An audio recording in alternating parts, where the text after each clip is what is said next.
নমস্কার দর্শক বন্ধু, আমি দর্শকুজা মা ব্লগস আবারও হাজির। আশা করছি তোমরা প্রত্যেকে ভালো আছো, সুখে আছো।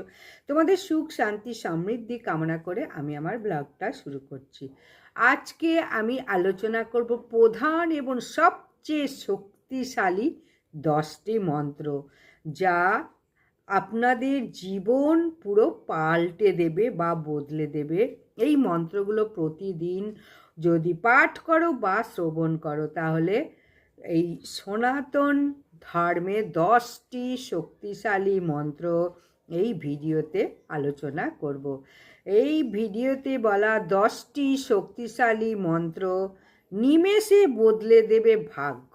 আরাধ্য দেবতা যে ভগবানেরই হোক না কেন, সেই দেবতার সবচেয়ে শক্তিশালী মন্ত্র আজ এই ভিডিওতে আমি বলবো। এই মন্ত্র নিয়মিত ভক্তি ভরে জপ করো বা শ্রবণ করো, জীবন বদলে দিতে বেশি সময় লাগবে না। তাহলে আমি এখন বলবো সেই 10টি শক্তিশালী মন্ত্র কি। শেষ পর্যন্ত ভিডিওটা কিন্তু দেখো, যদি ভালো লাগে তাহলে অবশ্যই চ্যানেলটা সাবস্ক্রাইব করে বেশি বেশি করে একটু শেয়ার করে দাও। শক্তিশালী মন্ত্রটা জানবার আগে মন্ত্র কয় প্রকার জেনে নাও। মন্ত্র প্রকারভেদ অনুসারে 3 প্রকার: শাস্ত্রিক, তান্ত্রিক এবং সাবর মন্ত্র। আবার মন্ত্র জপ করার প্রকারও 3 প্রকার। এগুলো মন্ত্র সম্বন্ধে বললাম, এবার কিন্তু শক্তিশালী মন্ত্র সম্বন্ধে বলবো। প্রথম হচ্ছে যে 1 নম্বর 10টি শক্তিশালী মধ্যে 1 নম্বর হচ্ছে গায়ত্রী মন্ত্র। এই গায়ত্রী মন্ত্র প্রথম সাবিত্রীর উদ্দেশ্যে এই মন্ত্র পাঠ করা হয়। এই মন্ত্রকে বলা হয় অপরিসেয় মন্ত্র, অর্থাৎ কোনো মানুষ দ্বারা এটা সৃষ্ট নয়। এই গায়ত্রী মন্ত্রটি ঋগ্বেদে পাওয়া যায় এবং এটি রচনা হয় গায়ত্রী ছন্দে। গায়ত্রী মন্ত্র এতটাই পবিত্র, এই মন্ত্রকে পুজো করা হয়। তাহলে গায়ত্রী মন্ত্র কি, সেটাই এখন আমি বলবো।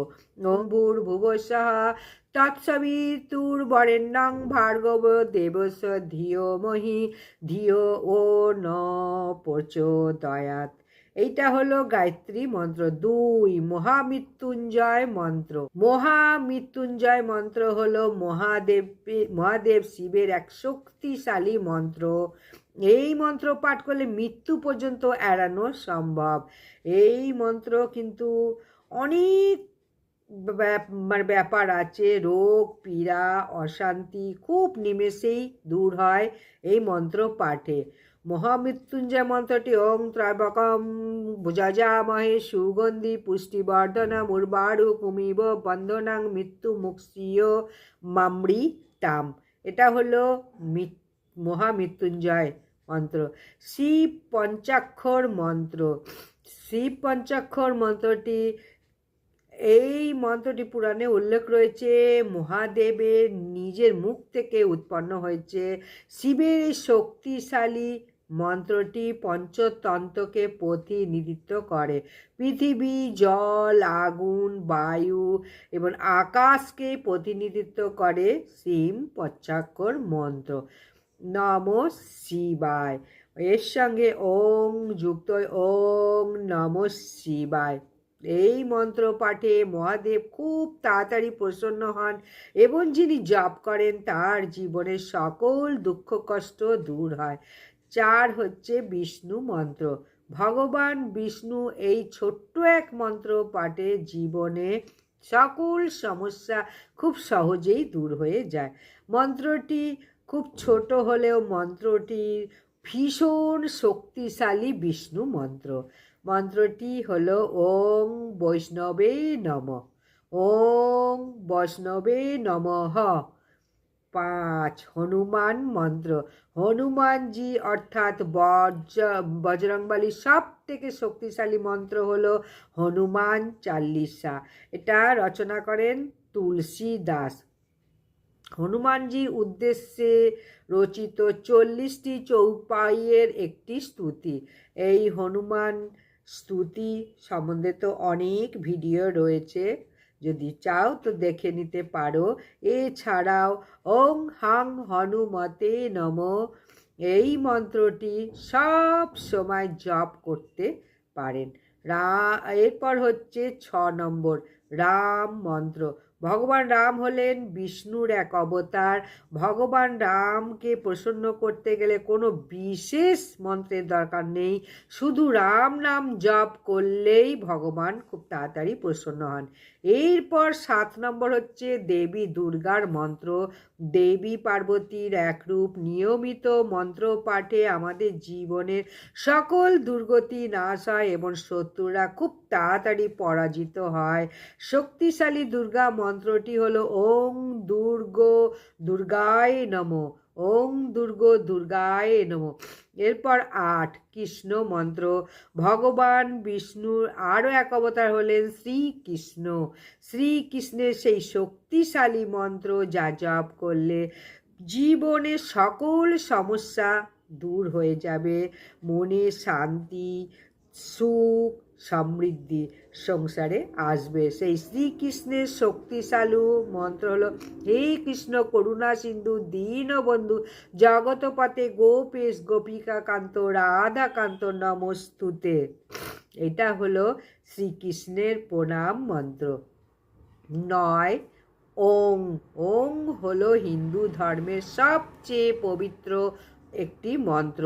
স্বামী বিবেকানন্দের মতে ওং হলো সমগ্র ব্রহ্মাণ্ডের প্রতীক এবং ঈশ্বরেরও প্রতীক। ওং শব্দটি সংস্কৃত অদ ধাতু থেকে উৎপন্ন, যা 19টি ভিন্ন ভিন্ন অর্থ রয়েছে।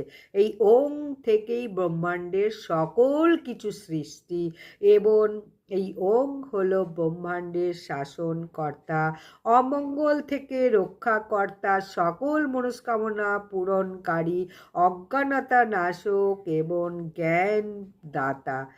তাই যে ব্যক্তি প্রত্যহ এই ওং মন্ত্রটি জপ করেন আর সকল কার্য দ্রুত সম্পন্ন হয়। এই অং মন্ত্রটি জপ করলে সকল প্রকার রোগ ব্যাধি শরীর থেকে দূর হয়ে যায়। এরপর হলো 10 নম্বর মন্ত্র হরে কৃষ্ণ মহামন্ত্র। 16 শব্দে এই মহামন্ত্রের 3টি পরম সত্তার সঙ্গে যুক্ত, যা হরে, রাম এবং কৃষ্ণ। হরে শব্দটি ভগবান কৃষ্ণের অপর নাম হরি সম্বন্ধ সূচক পদ হিসাবে ব্যক্ত করা হয়েছে, যার অর্থ হলো যিনি জাগতিক মোহ মুক্ত করেন। আর কৃষ্ণ হলো যার অর্থ হলো যিনি সবাইকে আকর্ষণ করেন, এবং রাম হলো যিনি সকল আনন্দের কারণ। এই দুটোই হলো রাম এবং কৃষ্ণ ভগবান বিষ্ণুর অবতার।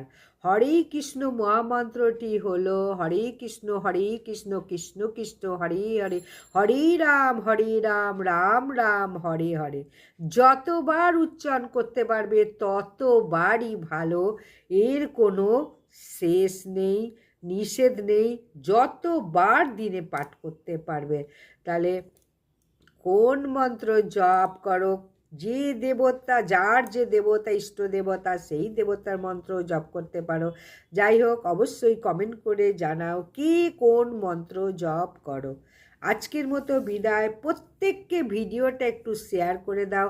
প্রত্যেকের এই মন্ত্রগুলো জানা দরকার জীবনের উন্নতির শিখরে পৌঁছানোর জন্যে। তাহলে আজকের মতো বিদায়, নমস্কার।